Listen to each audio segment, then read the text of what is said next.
Kalau sebenarnya dia merupakan perikatan nasional yang mendaulatkan raja-raja, kepentingan orang Melayu, kepentingan orang Islam, yang berdaulat itu Raja Melayu. Bukan raja orang India, bukan raja orang Cina semata-mata. Dia raja negara ini, yang juga orang Cina menjadi dia punya rakyat dia, jajahan dia. Jadi kita tidak harus menggunakan bangsa, menggunakan agama semata-mata untuk menghalalkan perbuatan dan amalan kita. Saya ingat persoalan tentang bangsa dan agama dah termaktub dalam perlembagaan. Kalau nak ubah perlembagaan, you kena ada 2/3. Berapa kursi yang ada di negara ini? Menerusi bangsa, menerusi agamanya, kita faham. Tapi kebiasaan dia ahli parlimen, ahli politik menggunakan bangsa, menggunakan agama untuk menghalalkan. Bayangkan terkadang itu, kalau kita kerjasama dengan mereka, maka kita menjadi Islam. Kalau kita tak kerjasama dengan dia, kita menjadi orang Kristian. Maknanya, kepercayaan agama kita bergantung dengan kerjasama politik kita. Itu dah tak boleh. Ya, jadi jangan kita katakan bahawa ini kerajaan pemerintahan Melayu. Apakah kerajaan pemerintahan Tun Mahathir bukan Melayu, bukan Islam?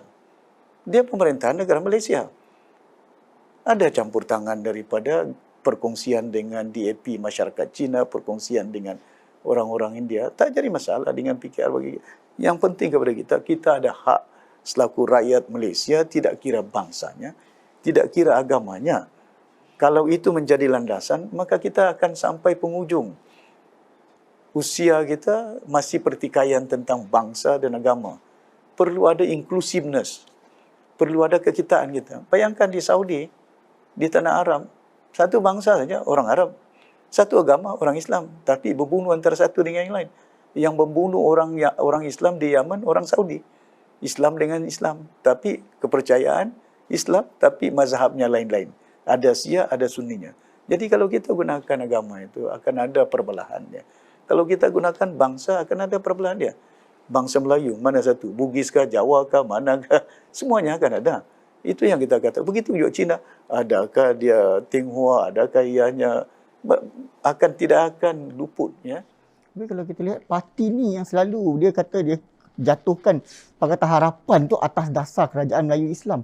Tapi sekarang kalau kita lihat, apa yang dilakukan terhadap raja-raja Melayu sendiri, apa pandangan Datuk Seri? Ialah yang tidak mendaulatkan raja-raja ialah kerajaan yang ada pada hari ini yang menyatakan ini kerajaan Melayu, kerajaan Islam. Lihat, jangan mengukur manusia dengan hanya perkataan. Ukur manusia dengan amalan perbuatan, itu kebenaran.